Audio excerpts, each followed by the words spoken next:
The Centers of Disease Control and Prevention, also known as the CDC, admits that mask mandates, lockdowns, and even school closures may have been detrimental to our health.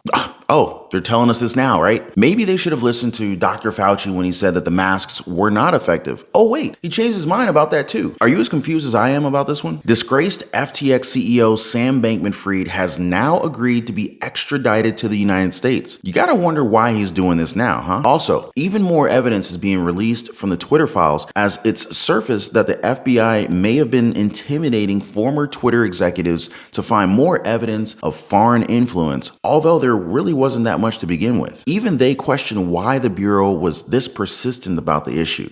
Really makes you wonder what's really going on around us, and if we're only being fed information that we're allowed to see. Now, before I continue, please take a second, drop a like for the video. Also, subscribe to the channel if you're in need of your daily dose of the truth. Also, if you own a home, make sure your home is protected. Get your free home warranty quote. It takes about 20 seconds. The link is in the description down below. That's right, you guys, get your free home warranty quote. The link is down below. Sam Bankman-Fried has now agreed to be brought back to the United States after a brief stint in a Bahamian jail. Now, according to the United States State Department, the prison that SBF or Sam Bankman-Fried was in, Nassau's Fox Hill Prison, showed that the facility was overcrowded and that prisoners had poor nutrition and had inadequate sanitation and medical care. It's a place where young men convicted of the most heinous of crimes are caged in dark, dank, and severely overcrowded cells. It's called the Maximum Security Correctional Center and is home to 887 inmates.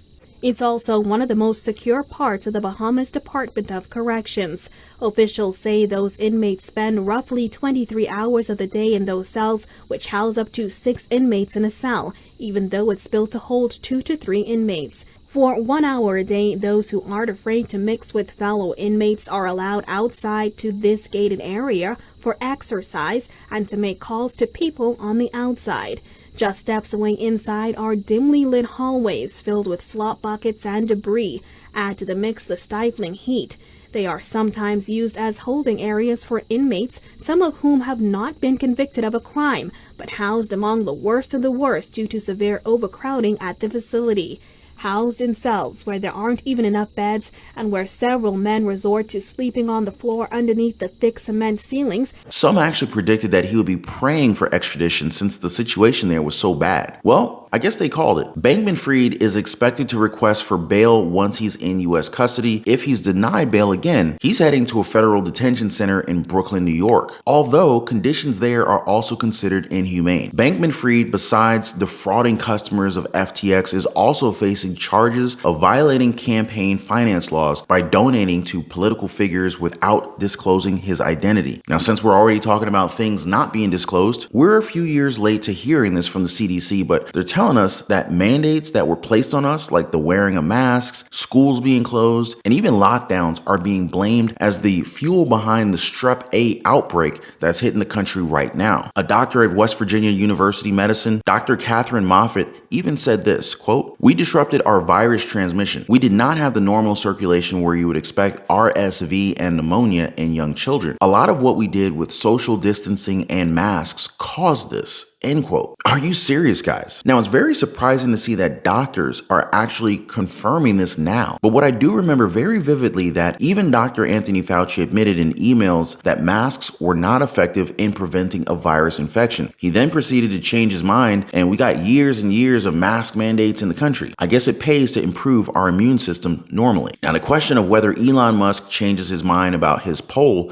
to relieve himself of CEO duties from Twitter is still being asked, especially as he really hasn't even announced that he will be stepping down, even though the poll showed that a majority of users want him gone. Some have even questioned the legitimacy of the poll, with some people saying the critics of Elon Musk and his methods have thousands of bots to vote against him and suggest that another vote be done. While another said that only blue subscribers, or those who pay for Twitter, or mostly those who support Elon Musk's changes to the platform, be allowed to vote since they actually have skin in the game. campaign. Elon Musk agreed and said that the platform will make that change. Now, since we're on Twitter already, new evidence is coming out every single day, and this time it's about the FBI and their pressure on Twitter executives to suppress the Hunter Biden laptop story. The Twitter Files Part 7 discusses this along with requests from FBI agents Elvis Chan to then Twitter executives to show just how much propaganda was being observed from foreign countries. The FBI through emails was saying that Twitter wasn't catching enough of these propaganda, which is what they called the Hunter Biden laptop issue. Twitter just kept pushing back saying that no, we're not finding any evidence of foreign influence. Yoel Roth, the former head of safety of Twitter, was perplexed about these requests and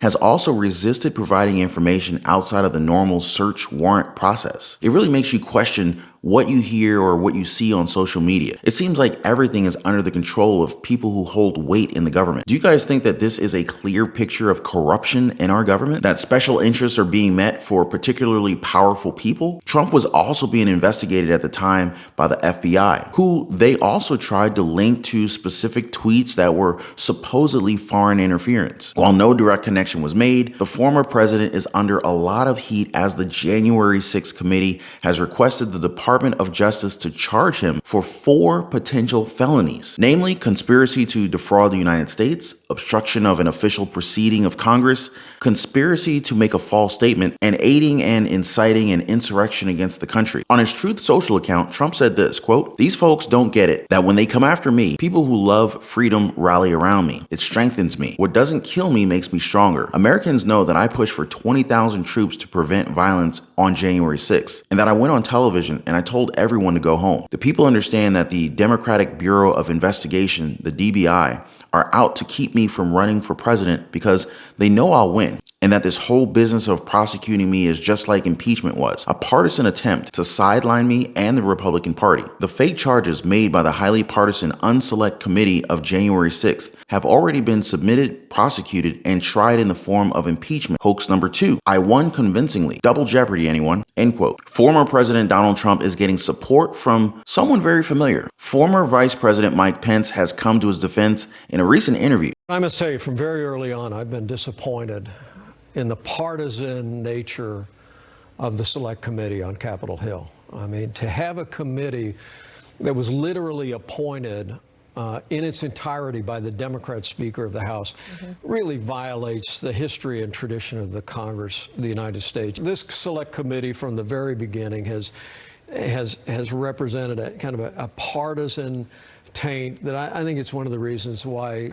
so few Americans are paying much attention to what will happen today or to the results or recommendations of this committee.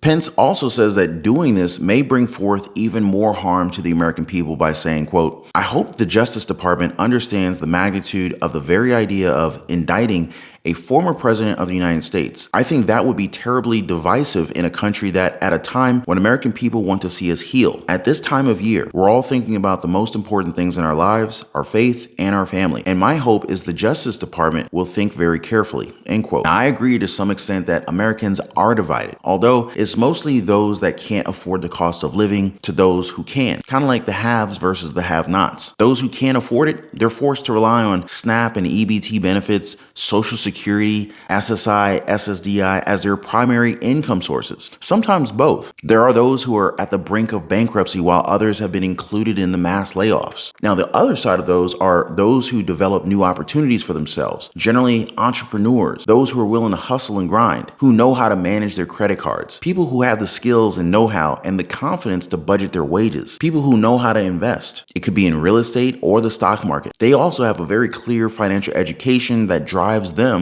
away from these financial troubles. To be honest, I want us all to be a part of the second group here. Now, if you're one of the people who yearns for financial freedom and financial independence, feel free to get in contact with me. You can join the Patreon family. There is a link in the description down below this video. Life is full of opportunities, you guys, but it's up to us to grab it. I hope to hear from you guys soon, but before I go, please don't forget to drop a like and also subscribe to the channel. Appreciate you guys watching. I wish you all great health and better days to come. I will see you on the next one.